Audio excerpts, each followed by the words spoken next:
Pranam, everyone. Today, Sharadasha fifth session, we will do today Amatya Karak role. Amatya Karak is a very important planet, the second highest degree planet. Okay, and second highest degree planet. So, its role in profession is very important, especially for high profile people. High profile. So, are you able to see the presentation or it's still not visible? Yeah, we can see first slide. Okay, fine. So only nothing is, all the rules are just the same as we do for other karka, but this is a karka where we need to focus on the profession side. Which type of profession will it be? Will it be a business or will it be a service? Whether a service will be in government sector or private sector, MNC or self-employment or any business or something, even today, what horoscope I have brought you is a really different thing. Today, I brought a film star horoscope. Okay. Okay. Can anyone guess which one it is? Amitabh Bachchan. No. That is very old horoscope. So, हम उसको नहीं करेंगे. We will do today Dharmendra horoscope. अच्छा, Oh, great. Sholay का जय और वीरू में से the other one will be today. ठीक है? okay. Because I think his horoscope is not highlighted, though he is 7 years elder to Amitabh Bachchan, and he has such a good career also. But Yeah, he's a humble person, so maybe he was not able to express himself or project himself the way Amitabh Bachchan has done. So it's okay, no problem. Today we will do that. Okay, so first okay. of all, the rules. Amategarak, basically, it means the advisor to the king, the minister. So basically, this planet is advising you which type of livelihood you should opt for in the life, and where you have the scope, whether this amatya karak role is giving you struggle in life or it is giving you awards and also recognition in life along with money. Okay, money will be the basic factor. So definitely amatya karak, in general, atma karak also tells so many things about you and your career, but amatya karak is the main planet. Okay, it is the second highest degree planet in the chart. We will see it in D1, D9, and D10, Dashmansha also. Okay, because Dashmansha position will tell you specific things about your career. Okay, now especially for politicians, bureaucrats, this Amatya Karak plays a very important role. Basically, because it's a position, royal position in making the policies of the country or making the state run with the high profile big projects and all. So Amatya Karak is really plays a very important role in case of bureaucrats, ministers, and even prime minister, president, and all. But in a actor's horoscope or in a film star or in a singer horoscope, whether it will play the same role. So that has to be watched. So today we will discuss a few prime minister horoscope later because we have already done those horoscope. But in a film star horoscope, which I have brought today, is Dharmender's horoscope. He is already 87 years old, 89 years or 86 something. So this horoscope is important because it's a long life with a wonderful Bollywood film career, and also he has a legacy also. His both sons are also actors. Then his wife is also an actress, the second, because he has done two marriages. The second marriage was with after 26 years gap with the first marriage. Okay, first marriage he got two sons. From second marriage with the wife, beautiful wife Hema Malini, the film actress, he again got two children, both daughters.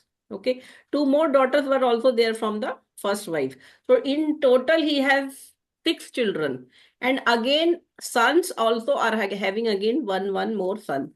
So the children wise also this horoscope we can study. Okay, for Saptansha we can see for children, and also fame factor, yeah, recognition. Any profession can give you money and satisfaction also, but whether it is also giving you some fame in the society, that is again very important.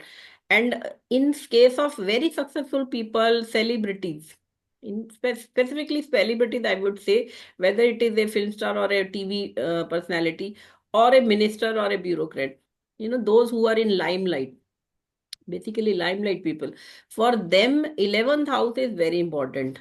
See, 11th house is gains and awards for everybody, for income also for us.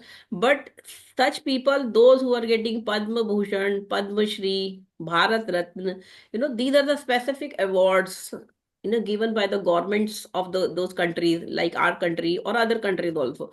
So in that way, Dasha will also play an important role. Whether 11th Lord Dasha is coming at the right time in your life, when you are at the peak of your career. If it is not coming, then you may be doing good, you are making money, but you may not be rewarded the way a person who's getting the same, 11th Lord Dasha at the right time in the career. Like in comparison, we can see Amitabh Bachchan's life and career. He has got so many awards. In fact, he's a, you can say, Shahanshah of film industry, Indian film industry, or whatever. But Dharmendra is equally, I should say, even more. He's a senior to Amitabh Bachchan, but he was not given that much recognition. So this horoscope I have brought here now. This is with 8 December 1935. He was born morning 6 a.m. Okay, and that Ludhiana district, Punjab. In that district, it's a small town where he was born. Okay, so now this horoscope is with Scorpio Lagna, Leo Navansha, Leo Dashvansha, and moon sign is Aries. Okay, now this is the basic pillars of the horoscope, which you can say. First, you should always speak about these points. First, Lagna, then you can tell Navansha Lagna also, Dashmansha Lagna also, if career is in scene. And then Moon Lagna is Aries. Moon is in Aries sign. Sun Lagna also we can go through. That is, Sun is in the Lagna only here. So two Lagnas are the same for Dharmender Ji's horoscope. Okay, he is a living legend. In fact, we should say, very good actor. Very good, very nice movies he has given us. With his acting, he has inspired so many people in the society. Okay, now here Lagna is having a fixed sign. See, always you should start with the, which type of sign it is. Here it is a fixed sign, which is a watery sign. Scorpio is a fixed sign and it is a watery sign. Okay, now Jalya Tattva Rashi. Jalya Tattva Rashi, basically, such people are very emotional at heart, first of all. Now, here two benefics are there. One is Jupiter, one is Mercury. Both are directionally strong also. In Lagna, Jupiter and Mercury gets directionally strong. So here, this is a very beautiful combination when two benefics, both directionally strong, are sitting in Lagna in a watery sign, along with Sun, a friendly planet, which is the 10th Lord. Now, as you all know, 10th Lord connection with Lagna, it is itself a combination for institution builder, or you can say a founder of a big institution, or an organization, or a business legacy, or you can say a person who is a founder of something big which is going to be for many decades, or maybe hundreds of years. So he was in his family. His father was a government school teacher, mother was a homemaker, and he was the first one who started acting. And after he came in acting, his children, his grandchildren, so many people have joined acting. So in a way, it's a legacy he has built up in his family. है ना? So this Yes. combination, and obviously he is a he's a producer also. He has produced films also, uh, apart from acting. And then production house he's having, different buildings. I think he has worth 50 crores rupees net worth as on papers right now, among which many buildings he is owning in Bombay, maybe a film studio or a what all production house and all. So what all, he has come from a humble background to a rich upper middle class, or maybe rich class, you can say, he has brought. Okay, so all these good things, what in career he has done, and money wise also he has flourished a lot. All this is the blessing of this Jupiter. Now, Jupiter is here, fifth lord, sitting in Lagna, aspecting fifth house and ninth house. Okay. Jupiter in Lagna, in a way, in some classics it is mentioned, Jupiter in Lagna is, मतलब वो हजार दोषों को या लाख दोषों का निवारण कर देता है. Jupiter in Lagna is given so much importance. But I think in researches we have found कि you cannot take it as granted कि Jupiter in Lagna है तो सब कुछ ही अच्छा है. You have to watch which sign it is, है ना, whether it is afflicted or not, or whether it is well placed with other good benefic planets. So Abha here ji, we, yeah, एक tell me. Question था. मैंने सुना है कि अगर Jupiter लग्न में है, then Hmm. It also basically denotes that it can have multiple marriages. Is it true? No, no, no, it's not true. Okay. It's not true. I don't know so many things people add. I think it's not true. Only thing 1 lakh दोषों का निवारण करने वाला बोला है classics में. That I agree. अच्छा. Okay. But it has not come out true. In our researches, we have seen Jupiter in Lagna is giving death also within few months of childbirth. An exalted Jupiter in Lagna, I have seen a child has died. Okay. नहीं नहीं, कर्क लगना Jupiter, seeing a horoscope you will always think अरे वाह ये तो बहुत अच्छा एक्सॉल्टेड प्लैनेट बैठा है या ऐसे ही बैठा. बच्चे ने सरवाइव ही नहीं करा. हाउ इट वाज पॉसिबल, है ना. तो वो अभी इसीलिए हम लोग कहते हैं कि रिसर्च इसलिए जरूरी है ज्योतिष में, कि जो क्लासिक के प्रिंसिपल्स हैं उसमें हर जगह ये लिखा है कि देश काल पात्र आपको लगाना है, अपनी समझ से उसको यूज करना है. जुपिटर को अच्छा बताया, लगन में डायरेक्शनली स्ट्रांग है, अच्छा बैठा है तो, लेकिन उसके साथ बाकी कॉम्बिनेशन भी तो देखने हैं.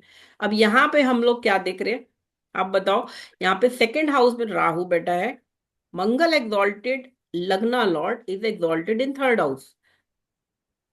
थर्ड हाउस में कोई भी जब लगने जाता है, this shows very much initiative the person will be taking. He will be bold. और इधर तो मंगल ही है, वो Mars, and that too exalted Mars. Yeah. This is a very beautiful combination for a person to do proactively. He will excel in his whatever things he will take, whether it is business, acting or whatever. वो सब में excel करेगा. If you know, Dharmender ji has taken 100 acres land just 90 kilometer away from Bombay. It's in Lonavala, where he is doing farming. After having a very successful career of up to the age of maybe 70, 75, now he has started doing farming. किसानी कर रहे हैं वो. 100 एकड़ जमीन लेके वहां पे फसलें उगा रहे हैं. so many farmers को उन्होंने एम्प्लॉय कर लिया है. और वो वहां पे अपना 100 एकड़ is broadly 6.5 kilometre. 6.5 kilometer big land where he's doing farming. Also, he's having horses there. Then different type of, whatever love he has for animals and all he's having. He's enjoying it. At the age of 80, he's how much it is? He will be 90? 90 by end of this year, 2025. हाँ, या. 90. Yes. है ना, 90 by December. So at the age of 89 plus, he's he's doing swimming. His physique, if you see the photos, latest photos also even, he's such a charming, good-looking person that you people still, at the age of above 90 or 80, somebody people wrinkles are there. You look ugly also because of health issues and all. But here, his personality is such a charismatic personality. He's such a good-looking. Yes. He's thin also. At the age of yes. 89, I don't think उनसे ज्यादा कोई good looking person होगा. Even Amitabh Bachchan is also not that much attractive if we compare, in both way. Otherwise he is also very good looking and all. But physique wise अगर हम देखेंगे, what, ये कौन सा प्लेनेट बना रहा है उन्हें इस तरह से, this Jupiter and Mercury in lagna. Okay. ना, दो बेनिफिक प्लैनेट, दोनों डायरेक्शनली स्ट्रॉन्ग, दोनों पे ठीक है. जो Saturn is expecting, but Saturn is कुंभ राशि का Saturn, which is again making a beautiful yoga. कौन सा योगा है बोलो? शशि योग. शशि योग. शशि यस, योग. शश योगा. शशि योग, पंच महापुरुष योगा, शशि योग. Now this Saturn in fourth house and as fourth lord, and it is not afflicted. This again you have always see whenever some planet is there, okay, well placed है, good लग रहा है, लेकिन उसके ऊपर क्या कोई और planet afflict तो नहीं कर रहा. यहाँ पे हम देख रहे हैं Mars is also not afflicted. It is exalted Mars, and here Saturn is also in मूल त्रिकोण sign. Shashi Yoga it is making. कुंभ राशि is the मूल त्रिकोण sign of Saturn. जब दो मार्स पाप कर्तरी में है ना? मार्स, यस, मार्स को आप बोल सकते हैं पापकर्त्री में, yes that is okay. Mars in papakartari, but Saturn पे कोई अफ्लिक्शन नहीं है। नहीं। सैटर्न पे कोई अफ्लिक्शन नहीं है। तो सैटर्न यहाँ पे, एक तो पहली बात तो इनको फोर्थ हाउस का सैटर्न जो है वो एग्रीकल्चर से तो जोड़ेगा ही। आप सबको पता होगा कि वो ही ही बॉर्न इन उनके फादर जो ग्रैंडफादर थे वो किसान थे। फादर तो चलो Yes. गवर्नमेंट स्कूल टीचर बन गए, बट बेसिकली वो एक किसान का बेटे हैं, किसान की फैमिली से हैं। And he love land, he love agriculture, that is why इस एज में, 89 की एज में वो एग्रीकल्चर और फार्मिंग और ये सब कर रहे हैं, और अपने घर से। Abaji, Mars is also aspecting 10th. So Mars is land and he's hmm aspecting 10th. हम्म अच्छा है ना, Mars is expecting 10th house, और 10th हाउस से ये संबंध आ गया लग्ना का, एंड लियो Yeah. राशि का 10th हाउस में जो है उसको मंगल दिख रहा है, which is a friendly sign, है ना, लियो के लिए Correct. Mars is the friendly planet. तो ये बहुत अच्छा योग बना रहा है। इनकी तो कुंडली देख के ही इनफैक्ट मैं तो बहुत कई बार अमेज होती हूँ कि ऐसे ऐसे बच्चे जो हम्बल, मैंने देखे हम्बल फैमिली, मतलब बिल्कुल लोअर, और उनकी कुंडली में अगर उच्च के ग्रह बैठे हैं, यू नो, दो तीन प्लैनेट्स वगैरह ही हैं या उच्च के हैं, वो लोग इतना राइज करते हैं, इतना अच्छा राइज करते हैं, मतलब अपनी फैमिली को कहाँ से कहाँ पहुंचा देते हैं, और इतना फेम, नेम, पैसा, इज्जत, स्किल, एवरीथिंग। तो this is the beauty of planets. अगर वो उसके भाग्य में है तो वो गरीब के घर पैदा होकर भी एक अच्छा पोजीशन समाज में भी बना लेगा, इज्जत भी दिलाएगा परिवार को, अपनी फैमिली को, और आगे आने वाली कई पीढ़ियां उनकी प्लेस कर जाएंगी उस सारी ब्यूटी से। तो अभी यहाँ पे देखो, हमें हमने देख लिया मंगल एक्सॉल्टेड है, राहु सेकंड हाउस में बैठ के क्या कर रहा है बताओ, इन धनु राशि। And Rahu in second house is not like a very good placement. He लेकिन can यहाँ separate, create separation from family. Uh, बोलो रोहित, यहाँ पे तुमने वो बोलो। लेकिन अफ्लिक यहाँ पे वो अफ्लिक्टेड नहीं है और गुरु की राशि में है तो। हम्म और नक्षत्र पूर्वाषाढ़ा मतलब शुक्र के नक्षत्र में, तो सुंदर बना रहा है, बहुत सुंदर बना रहा है इनफैक्ट। बिल्कुल सुंदर तो बना ही रहा है, वो तो है ही, साथ में ये धनु राशि का राहु है। ठीक है, राहु का होने से कहीं ना कहीं कोई ओ व्यसन, कोदंड राशि। हाँ हाँ। कोदंड राशि में है राहु, और जुपिटर की हम्म तरह बिहेव भी करेगा, लेकिन क्योंकि राहु तो है ही तामसिक प्लेनेट, तो कहीं ना कोई एडिक्शन तो देगा इनको। एडिक्शन में क्या है, he is alcoholic, alcohol lover person, है ना, yes. At the age of 89 he is drinks a lot, and मतलब उनके लिए ये बहुत बड़ी चीज है। तो Yeah. बड़ी चीज मतलब he is in love with drinking and all, but उसको इतना मॉडरेटली लेना है कि वो उनकी हेल्थ नहीं इफेक्ट कर रही है। राहु उनको वाइन लवर बना रहा है, ठीक है, गुड लुकिंग भी बना रहा है, धनु राशि का है, एक रिस्पेक्टफुली वो उसको हैंडल कर रहे हैं। और ये भी कह सकते हैं कि जो फैमिली है ना, जो सेकंड हाउस इज जो family also, immediate family, immediate family Yeah. में जब बच्चा छोटा होता है तो माँ बाप और भाई बहन होते हैं, या अपने घर का जो भी क्लोज ब्लड रिलेशन, और आफ्टर मैरिज फिर वाइफ और बच्चे, है ना, और भाई बहन तो खैर थर्ड हाउस से हम देखते हैं। तो यहाँ पे इनका जो हम्बल बैकग्राउंड, जो पिताजी बहुत एक स्कूल टीचर के घर में पैदा हुए, किसान के घर में पैदा हुए, तो वो राहु दिखा रहा है कि शुरू में तो फाइनेंशियल पोजीशन बहुत अच्छी नहीं थी। I think he has said in some interview also कि वो जो नदी है, गांव का जो वो नदी है, उसमें ही उन्होंने स्विमिंग सीखी, और हम्म जो भी मतलब बहुत बहुत सिंपल, मतलब कोई ऐसा कोई खास अपब्रिंगिंग ऐसी नहीं रही कोई भी। तो अपब्रिंगिंग जो है वो सेकंड हाउस से देखते हैं, second house is speech also, second house is your bank balance also. ठीक है, शुरू के फर्स्ट 30 इयर्स जो कह सकते हैं, तो he came as a, I think film industry में तो 60 में आ गए थे, 1960 में आ गए थे, 25 साल की उम्र में। इनके एक बड़े भाई, वो भी फिल्म इंडस्ट्री में मतलब ट्राई कर रहे थे, बट वो इनके बाद उनका आना हुआ, और इनको पहले मिल गया role, and I think he was the first person जो रियलिटी, जो रियल टैलेंट हंट होता है ना, उसके द्वारा कंपटीशन में जीत कर फिल्म इंडस्ट्री में आए थे। ऐसे नहीं है कि Wow. किसी ने रेफर कर दिया या गए और रोल मिल गया, ही compete करा उन्होंने इसको, है ना। तो यहाँ पे देखो मंगल जो है वो सिक्स्थ लॉर्ड है, लग्ना लॉर्ड है, एग्जॉल्टेड है, और वो सिक्स्थ हाउस को देख रहा है, अपने घर को, है ना। और अब Yes. इनके ये हमारा मतलब ये जो दिखा रहा है कि जो व्यक्ति कुछ करना चाहता है ना, बचपन में स्कूल में बच्चे तो पढ़ते भी ज्यादा नहीं है, ज्यादा वो नहीं करेंगे। उस जमाने में थी 35 का बर्थ है तो 47 में तो 12 साल के होंगे जब देश आजाद हुआ, है ना। और Yeah. उस समय की जो स्थिति थी, यू ऑलरेडी नो कि इंडिया में उस समय कितना बुरा हाल था, 40 करोड़ लोग, और पॉवर्टी, और बहुत सारी प्रॉब्लम, इंफ्रास्ट्रक्चर नहीं था। उस समय में जब स्कूलिंग वगैरह बच्चा 12 साल 15 साल में करेगा, बहुत अच्छा है, तो नहीं था उस समय फैसिलिटी। तो इनकी अब अगर हम सिर्फ अभी D1 देख रहे हैं, D9 और D10 पे भी हम आएंगे। अब हम बैलेंस ऑफ दशा पे आ जाते हैं, क्योंकि जब भी किसी व्यक्ति के बारे में जानना है तो जन्म से शुरू करना है उसके बारे में। क्योंकि बच्चा बच्चा बच्चा जो 5 साल का बच्चा होता है ना, कहते हैं बच्चे के संस्कार उसी समय पड़ते हैं, 5 इयर्स में, फर्स्ट 5 इयर्स। और उसके बाद उसकी आदतें डेवलप हो जाती हैं, बेसिक हैबिट्स। 12 के बाद तो वो एक इंडिपेंडेंट बंदा है, इंडिपेंडेंट व्यक्ति बन जाता है। ठीक है, वो टीनेज होता है, टीनेज के अलग वो है, लेकिन स्टिल उसकी जो भी एटीट्यूड डेवलप होना है उसकी लाइफ का, है ना, वो स्ट्रैटेजी जो भी बननी है वो बन जाएगी। अब इनकी जन्म बताओ मुझे, दशा किस में हुआ और कब तक, कौन सी दशा? 20 21 साल, 25 साल में इन्होंने फिल्म इंडस्ट्री ज्वाइन करी। तो उसका रोल बताओ दशा का। अभी हम हेम चौधरी से देख रहे हैं फिल्म, चार दशा से देखेंगे।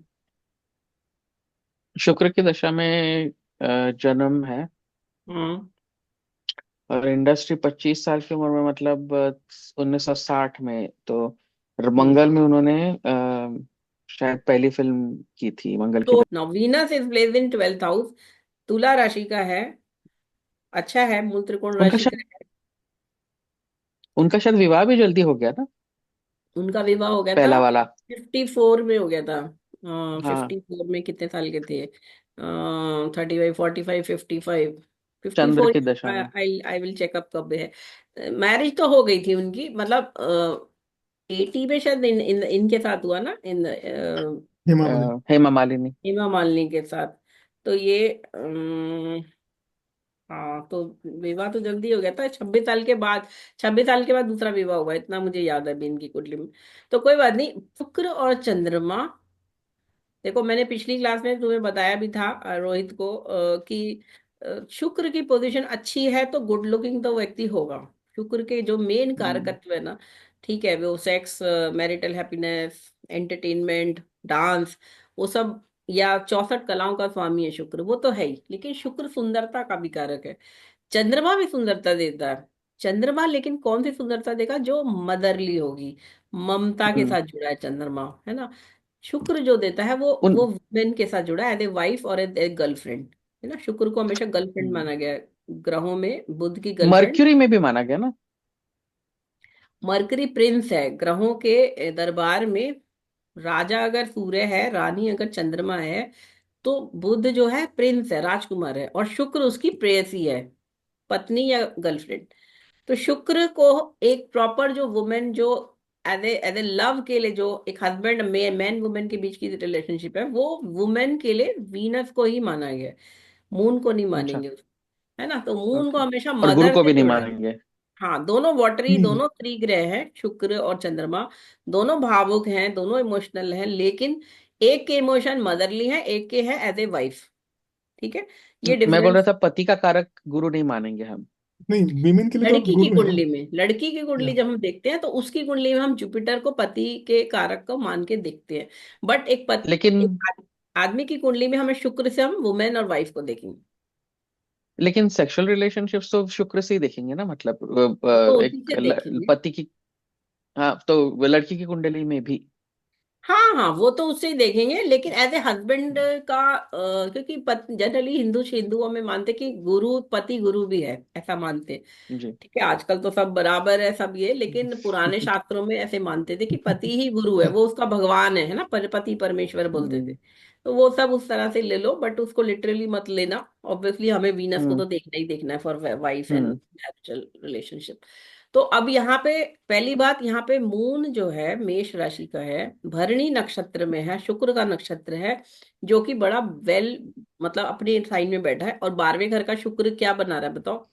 7th एंड 12th लॉर्ड है वीनस यहाँ पे। तो रोहित बताएगा। विपरीत राज्योग बना रहे हैं, लेकिन यहाँ पे जब दो, 12th में हम देखो मैरिज के लिए दो घर होते हैं मेन, एक होता है 7th हाउस ट्वेल्थ और एक हाउस। होता है 12th हाउस। ट्वेल्थ ये हाउस ओके दो, ओके शयन ऐसा सुख का शास्त्र, घर है। ऐसे शास्त्रों में लिखा है कि अगर दोनों घरों का संबंध शुक्र से आए तो वो व्यक्ति, वुमेनाइजर तो नहीं कहेंगे वर्ड, लेकिन ये बोलेंगे कि वो वुमेन के बिना रह नहीं सकता।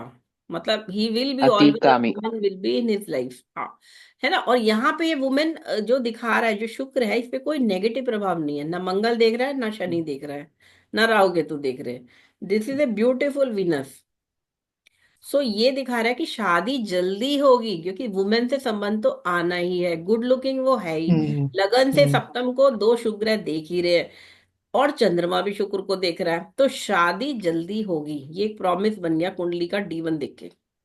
पहली शादी तो इनकी। मैम 19 साल की, वन मोर 19 थिंग, साल की उम्र में हुई थी पहली शादी। अगर विनस 12th में है that means basically it also can denote the moksha, right? Because Venus in 12th is exalted as per the uh, what is that called? नहीं नहीं नहीं Because नहीं, it's a कोई 12th मोक्ष, sign. कोई मोक्ष वोक्ष कुछ नहीं मिलेगा। ये पूरी जिंदगी वुमेन 89 प्लस हो गए, he still in love with some women. Till he die, कोई वुमेन से दूर नहीं रहने वाला। और ऐसा नहीं है कि मतलब I am not see it is his personal life, we should not say anything personal, लेकिन ये है कि this shows he will be attractive, women will be attracted to him, he will also enjoy Yeah, the company of beautiful yeah, women. yeah. Basically इसका मतलब ये है। ठीक है। तो अब हैप्पीनेस का कारक ग्रह 4th हाउस है, शनि वहां बैठा हुआ जी। है। तो अब इसका मतलब क्या है बताओ? हैप्पीनेस से जोड़ेंगे अगर हम 4th हाउस को, तो क्या बता रहा? एक तो खुद की राशि में है, इसीलिए शायद हैप्पीनेस देर से मिले। देर से मिलेगी, थोड़ा हार्डवर्क और स्ट्रगल लाइफ के लेटर Yes, पार्ट में, या 20 25 30 साल बाद शनि फल देता है हमेशा अपने, है yeah, ना। तो यहाँ पे जो हैप्पीनेस तो मिली घर में, ठीक है, सब जो भी बेसिक नीड्स है वो तो उनकी पूरी हुई होंगी, मदर ने भी हेल्प किया होगा। लेकिन चंद्रमा जो माँ का कारक है, वो शनि दृष्ट है उससे, और 6th हम्म। हाउस में बैठा है, तो थोड़ा मदर को हेल्थ इश्यूज, मंगल भी देख रहा है चंद्रमा को। एक तो yes, मदर वाइज तो ये हो गया कि ठीक है, मदर को हेल्थ इश्यूज हो सकते हैं, लेकिन मन का कारक चंद्रमा है। Moon is your mental attitude, your thoughts, your emotions, your relations also. हमेशा कुंडली में किसी के भी जीवन में अगर किसी के रिलेटिव से संबंध दिखना ना, चाहे उसकी पत्नी से, चाहे बेटे से, चाहे माँ से, भाई से, बहन से, दोस्त से, किसी से भी कोई रिलेशन देखना है, तो चंद्रमा को देखो आप सबसे पहले। okay, कारक कारक जो रिलेशंस का है वो चंद्रमा है। तो यहाँ पे चंद्रमा, मंगल, शनि से दृष्ट है।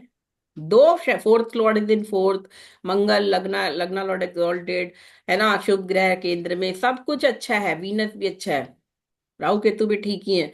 लेकिन स्टिल यहाँ पे जब चंद्रमा छठे घर का हो गया, मेष राशि का हो गया, बहुत पीड़ित नहीं है, मैं ऐसा नहीं कहूंगी बहुत पीड़ित है, क्योंकि दो अच्छे, मतलब स्ट्रॉन्ग प्लैनेट देख रहे हैं, लेकिन है तो yeah, तामसिक, तामसिक ग्रह।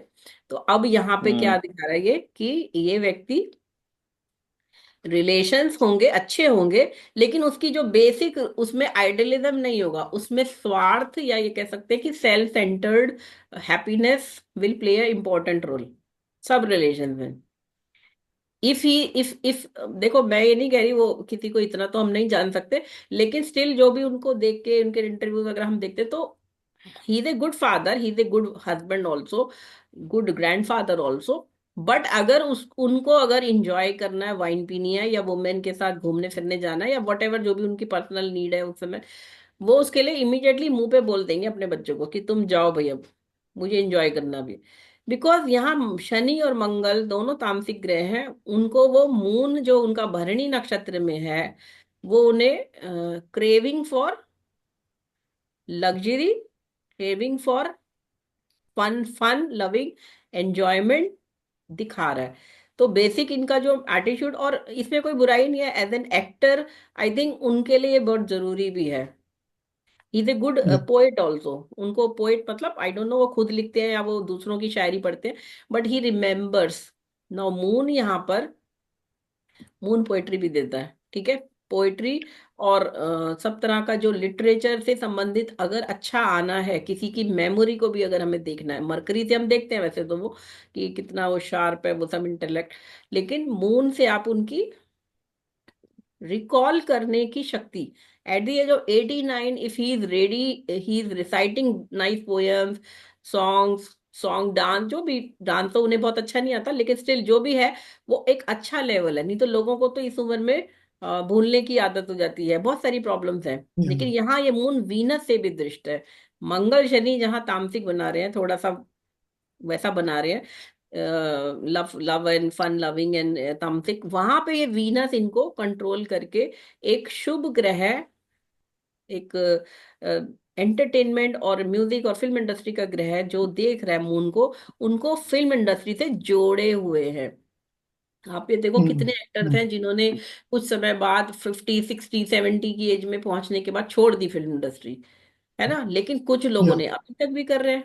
ही is also been in, I think last movie भी उनकी अभी, ही इज 89 नाउ ना, शायद 8 10 साल पहले ही आई है लास्ट जो भी आई है, आई थिंक, Yeah. या फिर अभी और भी आई है, एक दो तीन पिक्चरें तो अभी 2 3 साल पहले ही आई हैं, जिसमें उन्होंने एज ए फादर और ऐसा एक्टिंग करा है, करेक्टर रोल।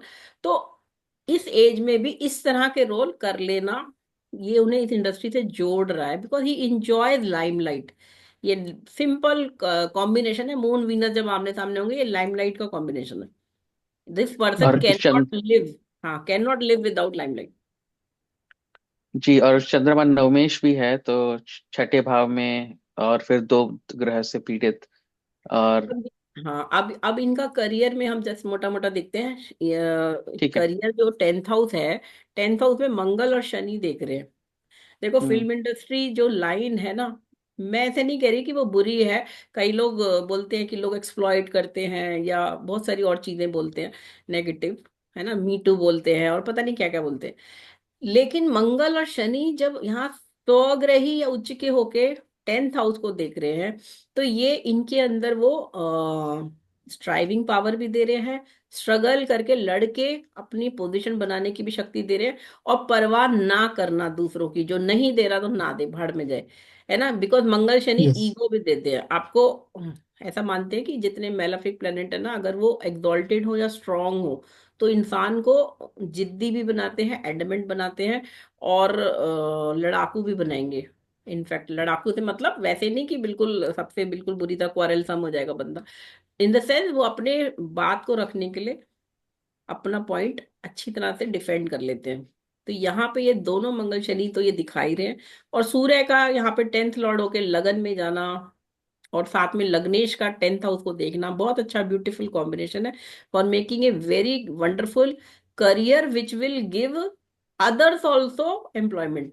तो इन्होंने तो अपना प्रोडक्शन हाउस और जो भी फिल्म स्टूडियो वगैरह जो भी सब जो भी चला रहे हैं, ये सब अपने काम, कंपनीज, ग्रुप ऑफ कंपनीज के हेड वगैरह, तो वो डेफिनेटली उससे कितने लोगों को रोजगार मिल रहा है। तो Yes. राजयोग, धन योग, राजयोग धन योग कैसे देखते हैं बताओ? अभी तो मैंने मोटे मोटे दूसरे योग बताए, राजयोग धन योग देखने हैं तो तो राजयोग का बेसिक प्रिंसिपल बताओ। धन योग अगर Venus and Mercury is together then it's a धन योग। देखो वो सिंगल ठीक। शॉट्स जो है ना वो मत बोलो, सबसे बेसिक जो प्रिंसिपल है राजयोग होता है जब केंद्र त्रिकोण का स्वामी केंद्र या त्रिकोण में बैठ जाता है, ठीक है, फर्स्ट। या सो देन जुपिटर एंड धनयोग सन का, टुगेदर। हाँ, धनयोग, राजयोग में धनयोग एडिड होता है, लेकिन धनयोग सिर्फ देखना है, राजयोग नहीं है। तो वो क्या होता है जब 2nd Lord and 11th Lord केंद्र त्रिकोण के स्वामियों के साथ बैठ जाते हैं। तो अब ये दो बेसिक प्रिंसिपल है धनयोग राजयोग के। तो राजयोग यहाँ पे कौन कौन सा ग्रह बना रहा है, पहले तो ये बताओ, फिर धनयोग बताना। जुपिटर सन बना रहा है, ठीक है। एंड देन और I think Saturn and Jupiter बना रहा है। जुपिटर सैटर्न सन, सन भी तो यस। बना रहा यस। है ना। जुपिटर अब मर्क्यूरी भी तो धनयोग है। हाँ, जुपिटर मरकरी, मरकरी तो इनका 11th लॉर्ड है, वो धन योग है, लेकिन मैं भी सिर्फ राजयोग की बात कर रही हूँ। तो यहाँ तीन ओके। तीन राजयोग मेन बन रहे हैं, जो कि तीन प्लेनेट कौन कौन से बना रहे हैं, जुपिटर सैटर्न एंड सन। धन योग में हमें 2nd एंड 11th लॉर्ड देखना है, तो यहाँ पे मरकरी भी ऐड हो गया। तो अब मरकरी और जुपिटर भी है ही 2nd लॉर्ड, तो जुपिटर मरकरी फिर से बना रहे, तो चार ग्रह बड़े हमारे यहाँ पे धन योग बना रहे। और मंगल, मंगल यहाँ पे लग्ना लॉर्ड है